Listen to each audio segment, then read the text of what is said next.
Welcome to Sohel math lab. আজকে WB JEE যে এন্ট্রান্সটা হয় সেখানে এএনএম এবং জিএনএম একসঙ্গে কিন্তু এই এক্সামটা হয়, ঠিক আছে। এই এক্সামের আজকে রিজনিংয়ের প্রশ্ন উত্তর নিয়ে এসেছি, ঠিক আছে। যে টাইপের তোমাদের রিজনিং থাকবে সেই টাইপগুলোই হচ্ছে আজকে প্র্যাকটিস করাবো, ঠিক আছে।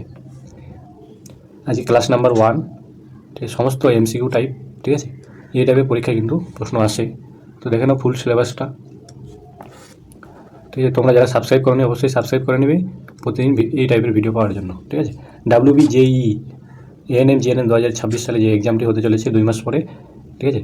তারপরে রিজনিং সাবজেক্ট থেকে যে 5টি এমসিকিউ থাকে, রিজনিং সাবজেক্ট থেকে কটা থাকে 5টা এমসিকিউ থাকে।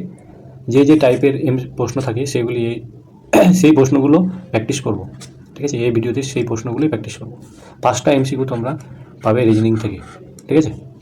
রিজনিং থেকে কিন্তু 5টা থাকবে। এই যে টাইপগুলো থাকবে সেই টাইপগুলোই আমরা প্র্যাকটিস করবো এই ভিডিওতে। তোমরা যদি প্রতিদিন ক্লাস পেতে চাও অবশ্যই চ্যানেলটিকে সাবস্ক্রাইব এবং লাইক করে রাখবে। চলো দেরি না করে শুরু করি। 1 নম্বর প্রশ্ন দেখো, এই টাইপের প্রশ্ন কিন্তু থাকবে। সিরিজটি সম্পূর্ণ করো। 3, 9, 27, 81 কোশ্চেন মার্ক। এই কোশ্চেন মার্কে জায়গায় কোন সংখ্যা হবে? এটা হচ্ছে নাম্বার সিরিজ চ্যাপ্টার থেকে। এই নাম্বার সিরিজের কোশ্চেনটা কীভাবে করবো? কী কী দেওয়া আছে? 3, 9, 27, 81 কোশ্চেন মার্ক, ঠিক আছে। 3 পরে 9 হয়েছে, এ দেখানো 3-র পাওয়ার 1 মানে কত? 3, ঠিক আছে। 3 যেহেতু আছে, 3-র পাওয়ার 2 মানে কত? 9। 3-র পাওয়ার কিউব মানে কত? মানে 3টা 3 গুণ করলে হচ্ছে 27। 3-র পাওয়ার 4 মানে কত? 27 3 হচ্ছে 81, ঠিক আছে। এরকম করতে করতে সিরিজটা হয়েছে। 3-র পাওয়ার 5 মানে কত? 81-র সঙ্গে 3কে গুণ করতে হবে আরেকবার, তাহলে 3-র পাওয়ার 5 পেয়ে যাব। 3 একে 3, 8 3 24, ঠিক আছে। 8 3 24, তা হচ্ছে 243 হয়ে যাবে সঠিক অ্যান্সার, ঠিক আছে। এটা বুঝতে পারলে তো? 3-এর পাওয়ার 1 মানে 3টাকে একবার গুণ করলে হচ্ছে 3 পাচ্ছি। 3-এর পাওয়ার 2 মানে 3টাকে 2বার গুণ করছি 9 পাচ্ছি। 3-এর পাওয়ার 3 মানে 3টাকে কতবার গুণ করছি? 3বার গুণ করছি। 3 থেকে 9, 3 27। এরকম করতে করতে এই সিরিজটা হয়েছে, ঠিক আছে। বোঝা গেল তো? নেক্সট প্রশ্ন, 2 নম্বর প্রশ্ন। Doctor, hospital, teacher. ডক্টর যদি হসপিটালের সঙ্গে সম্পর্কিত হয় তাহলে টিচার কার সাথে সম্পর্কিত হবে? এই অপশানগুলো তো দেওয়া আছে, ABCD, ঠিক আছে। ডক্টর কোথায় থাকে? হসপিটালে থাকে। টিচার কোথায় থাকে? স্কুলে থাকে, ঠিক আছে, বা ক্লাসরুমে থাকে। স্কুলে তো থাকে, স্কুলের কোথায় থাকে? ক্লাসরুমে থাকে। ক্লাসরুম বুক তো হবে না, স্টুডেন্ট তো হবে না,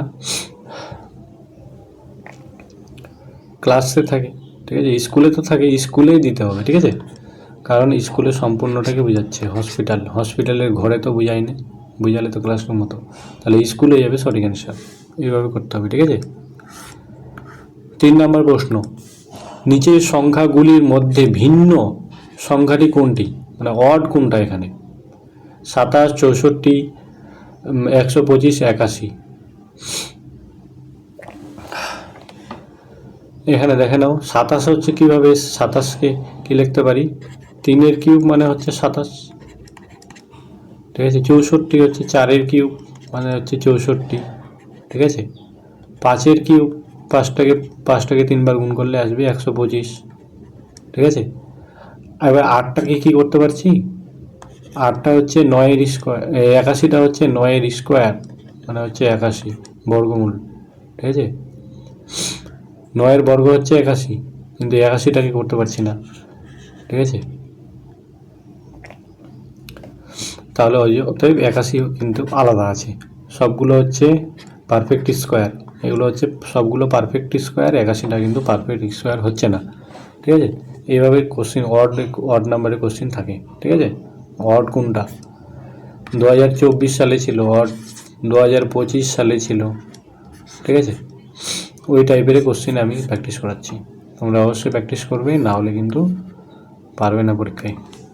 নিচের প্রশ্নগুলির মধ্যে ভিন্ন সংখ্যাটি কোনটি? আবার বলছে ভিন্ন সংখ্যাটি কোনটি? একই রকম করবো এটা,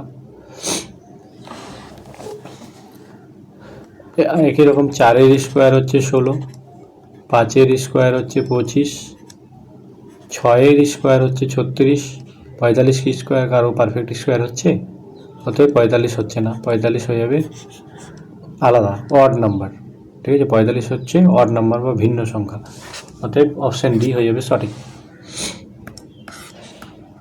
5 নম্বর প্রশ্ন, এটা ম্যাট্রিক্স দেওয়া আছে, ম্যাট্রিক্স রিজনিং।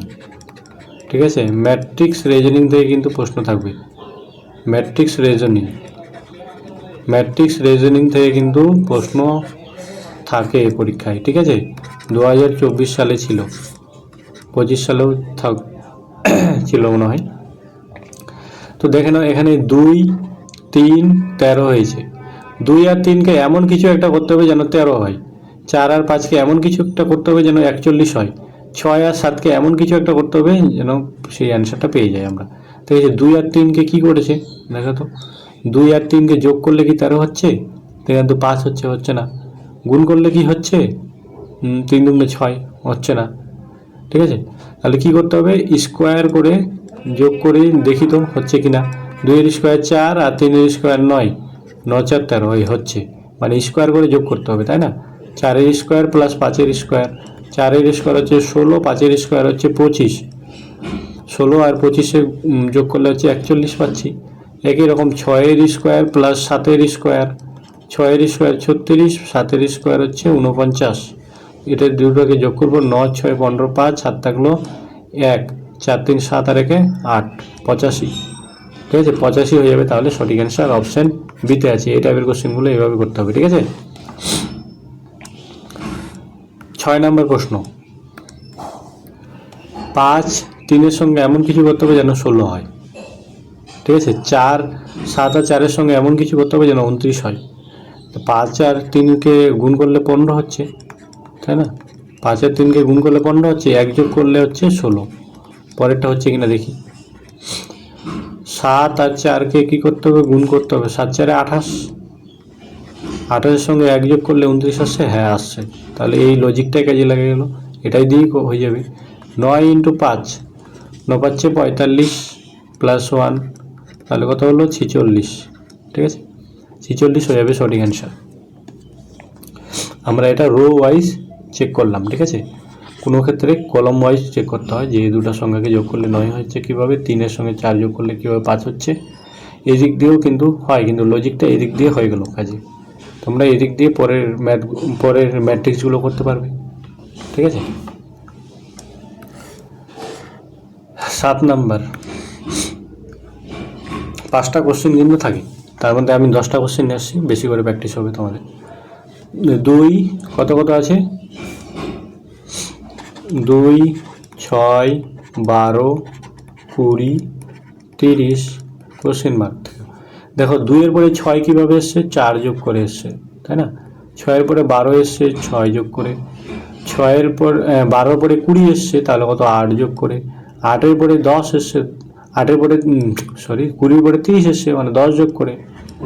তাহলে 6 4 5 6 প্লাস 2 যোগ করে 2 হয়েছে, প্লাস 2 যোগ হয়েছে, প্লাস 2 যোগ হয়েছে, প্লাস 2 যোগ হবে, আর 10 আর 2 12। ঠিক আছে, তাহলে 12 হবে, তাহলে কত হচ্ছে, 30 আর 12কে যোগ করতে হবে, তাহলে পরের সংখ্যাটা পেয়ে যাব। 30 আর 12কে যোগ করলে হচ্ছে 2 আর 3 আর 4, 42। অতএব 42 হবে সঠিক অ্যান্সার। বুঝে যাচ্ছে তো? এইভাবে নাম্বার সিরিজের ম্যাথগুলো করতে হবে। ঠিক আছে, এটাই হচ্ছে রিজনিং। খুব সহজ না জিনিসটা, খালি ডিফারেন্স বার করার চেষ্টা করবে, তাহলে হয়ে যাবে। এইভাবে সিরিজ থাকতে পারে, দেখানো সিরিজটি সম্পূর্ণ করো। এখানে লেটার আছে AZ BY, CX DW। ঠিক আছে, কি আছে, AZ BY CX DW question mark. দেখে নাও, এ এর পরে বি হয়েছে, AB +1, বি এর পরে সি হয়েছে +1, সি এর পরে ডি হয়েছে +1, ডি এর পরে +1, ই হবে। ঠিক আছে, অতএব ই দিয়ে অ্যান্সার হবে। জেড ওয়াই এর পরে জেড হয়, সেই জন্য -1, এক্স এর পরে ওয়াই হয় -1, তারপরে ডাব্লু হয় -1 করে, WX ডাব্লু, তারপরে কী হবে, আবার মাইনাস হবে, ডাব্লুর সঙ্গে মাইনাস করলে ইউ ভি ভি ডাব্লিউ হয়, তাহলে হচ্ছে ভি হবে, ভি হয়ে যাবে, তাহলে ই ভি হয়ে যাবে সঠিক অ্যান্সার। ঠিক আছে। 9 নম্বর প্রশ্ন কি বলেছে, যদি 7 + 3 = 73 হয়, 8 + 4 = 84 হয়, তবে 6 + 5 কত হবে? তো দেখো না এই লজিকটা কীভাবে কাজে লেগেছে। 7 + 3-কে যোগ করলে তো 8 হয়, তো 73 কী করে হয়েছে? 7 + 3-কে যোগ করলে তো 8 হয়, মানে কিছু একটা করেছি যেন 73 হয়। এখানে দেখে নাও কীভাবে করেছে এটা। 7 তো 7-ই রেখে দিয়েছে, 3 তো 3 রেখে দিয়েছে। দেখো 7 আর 3-কে ওটাই রেখে দিয়েছে, ঠিক আছে, যোগ চিহ্নটাকে সরিয়ে দিয়ে 73 হয়ে গেল। একই রকম 8 + 4 কী করেছে, যোগ চিহ্নটা সরিয়ে দিয়ে 8 আর 4-এই হয়ে গেছে। ঠিক আছে। 6 + 5 যোগ চিহ্নটাকে সরিয়ে দিলে 65। ঠিক আছে, 65 হয়ে যাবে সঠিক অ্যান্সার, যেটা অপশান এতে আছে। ওকে। 10 নম্বর প্রশ্ন, দেখেন এই টাইপের প্রশ্ন কিন্তু থাকে। একটি ছেলে পূর্ব দিকে 8 মিটার হাঁটলো, তারপর দক্ষিণ দিকে 6 মিটার হাঁটলো, সে শুরু থেকে কত দূরে আছে? ঠিক আছে, শুরু থেকে কত দূরে আছে, তাহলে আমরা এখানে দিক নির্ণয় করব। ঠিক আছে, প্রথমে দিকটা দেখে নেব। এটা হচ্ছে পূর্ব দিক, পূর্ব দিক, আর এটা হচ্ছে পশ্চিম দিক, আর এটা হচ্ছে উত্তর দিক, আর এটা হচ্ছে দক্ষিণ দিক। ঠিক আছে। এবার ওই একটি ছেলে পূর্ব দিকে 8 মিটার হাঁটলো, তাহলে পূর্ব দিকে কত মিটার হাঁটছে? পূর্ব দিকে এই যে 8 মিটার হাঁটলো, ঠিক আছে, এদিক থেকে 8 মিটার হাঁটলো পূর্ব দিকে। তারপর দক্ষিণ দিকে 6 মিটার হাঁটলো, দক্ষিণ দিক কোন দিকে? এখান থেকে আবার দক্ষিণ দিকে 6 মিটার হাঁটলো। ঠিক আছে। সে শুরু থেকে কত দূরে আছে? সে শুরু থেকে এই শুরু থেকে কত দূরে আছে, এটাই আমাদেরকে বের করতে হবে, দূরত্বটা বের করতে হবে এখান থেকে। ঠিক আছে, তাহলে এখান থেকে এটাকে টান দিতে পারি। হ্যাঁ, এই দূরত্বটা বের করব আমরা। এখান থেকে এটা টান দিলে একটা ট্রায়াঙ্গেল হয়ে গেল, ট্রায়াঙ্গেলটা এইভাবে হয়ে গেল, তাই না? এটা হচ্ছে ভূমি, আর এটা হচ্ছে লম্ব, আর এটা হচ্ছে অতিভুজ। আমরা অতিভুজ স্কোয়ার সমান সমান কি জানি? লম্ব স্কোয়ার প্লাস ভূমি স্কোয়ার, 8 স্কোয়ার প্লাস 6 স্কোয়ার, তাহলে কত হচ্ছে 8 8 64 প্লাস 6 6 6 36, 64 আর 36-কে যোগ করো, 6 4 10, 0 হাত থাকলো 1, 6 3 9 আর 1 10, 100। ঠিক আছে, 100 রুট, 100 রুট করলে কত হবে? 100 রুট করলে হচ্ছে 10, তাহলে 10 মিটার। 10 মিটার সঠিক অ্যান্সার পেয়ে যাবো হচ্ছে 10 metre, option A. Option A is the correct answer. ঠিক আছে, এইভাবে কিন্তু করতে হবে প্রত্যেকটা প্রশ্ন। আজকে ক্লাস নাম্বার 1 ছিল, এরপরের দিন ক্লাস নাম্বার 2 হবে।